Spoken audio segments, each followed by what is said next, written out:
گروه فعالان از حساب کارمندان خواجگی‌های خلقی شهر خوجند با سپاسنامه مقامات اجرایی حکومتی دولتی ولایت و شهر خوجند سرفراز گردیدند. مراسم سپردن سپاسنامه صبح امروز سنه 7 سپتامبر در کاخ سغدیان برگزار گردید. آن به مناسبت 31مین سالگرد استقلال دولتی جمهوری تاجیکستان راه اندازی شد. معاون رئیس ولایت سغد انور یعقوبی از دستاوردهای دوران استقلال کشور یادآوری نموده تاکید کرد محض فضای صلح و آرامی باعث رشد نمودن تمام قشرهای جامعه گردیده است. استقلالت نعمت بی‌بهای تاریخ، مایه افتخار همگان، منبع خودشناسی، سرچشمه نیروی بخش و عامل بنیادی تحکیم تحقیق پایه‌های دولتداری تاجیکان میباشد.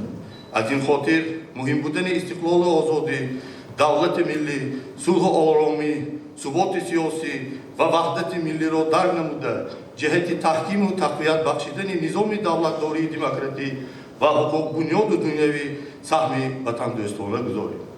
معاون رئیس ولایت سغد انور یعقوبی تاکید نمود که تا 35 سالگی استقلالیت دولتی جمهوری تاجیکستان در ولایت سغد نزدیک 12,000 انشاءات برای بنیاد و از نوسازی طرح ریزی گردیده است که آن عملی کرده خواهد شد. هدف اساسی بنیاد انشاءات این پیشرفت جمعیت با جای کاری دائمی تامین نمودن بیکاران و فضای خوب کاری فراهم آوردن برای ساکنان به حساب می رود. رئیس شهر خوجند فردوس شریف زاده هنگام تبریکات گفت برای به دست آوردن استقلال دولتی صدها نفر جان از دست دادند. پس امروز کاری کرد که استقلال را حفظ نمود و برای رشد و آرامی کشور سهم گذاشت.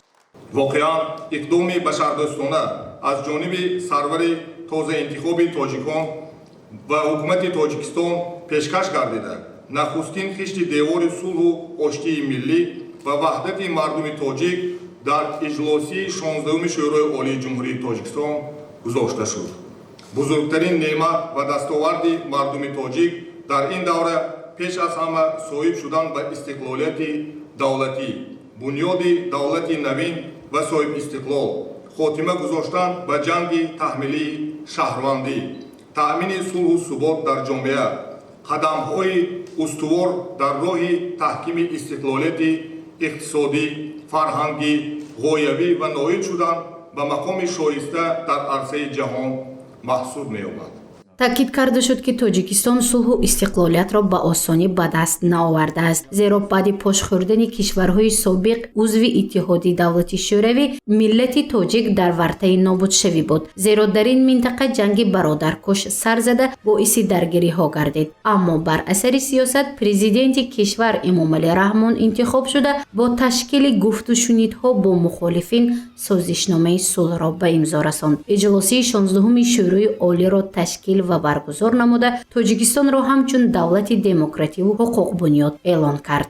تاجیکستان صاحب استقلال دولتی ما که امروز قدم‌های خود را به 31 سال می‌دارد بسیار یک با موفقیت‌های بلند دولتی و اجتماعی اقتصادی امروز نویل گشته است. چخیل که به همگان معلوم است، من در مثال شهر خوجند ما گفته میتوانم که اینقدر آبادی، زیبایی، کارخانه و مؤسسات، تشکیلات‌ها هر سال به استفاده داده شده ایستادند. جایهای نوی کاری و سطح نیکوحالی مردم شریف تاجیکستان از آن جمله در شهر خوجند روز از روز بلند رفته ایستاده است.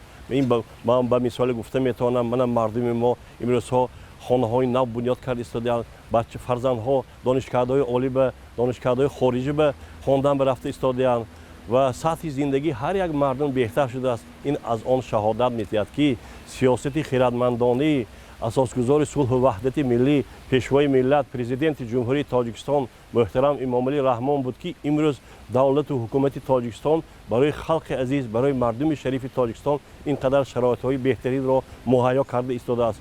حالا 31 سال می شود که فضای تاجیکستان آرام و صلح پایدار است. مقامات ها، صاحبکاران نوابسته از شکل مالکیت آزادانه کار میکنند و برای ساکنان جایهای نوی کاری بنیاد می نمایند تا سطح و صفت نیکوحالی کشور باز هم بهتر گردد. پیشروی در بیشتر ساختارها به چشم می رسد، زیرا همه روزه برای بهتر نمودن شرایط متخصصان کاربری می نمایند.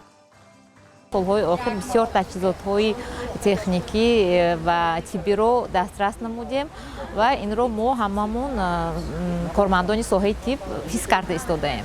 Маркази саломатии шаҳрии Панҷи худомонро гирем, мо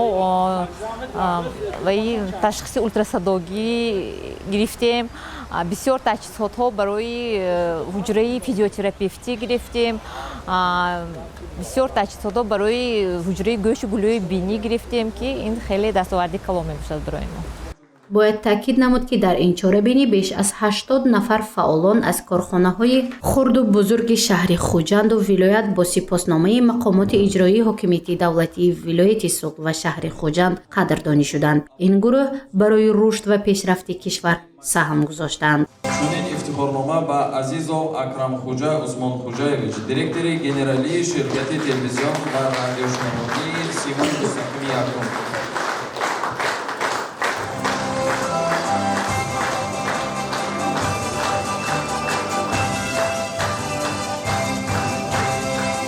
пас аз 2 рӯзи дигар ҷумҳурии Тоҷикистон аз 31-умин солгарди истиқлоли давлатӣ бошукӯҳ таҷлил менамояд. Тоҷикистон дар ин муддат, яъне давоми беш аз 30 соли истиқлолият, тавонист худро дар арсаи байналмилалӣ ҳамчун давлати ҳуқуқбунёду дунявӣ ва демократӣ эълон ва муаррифӣ намояд.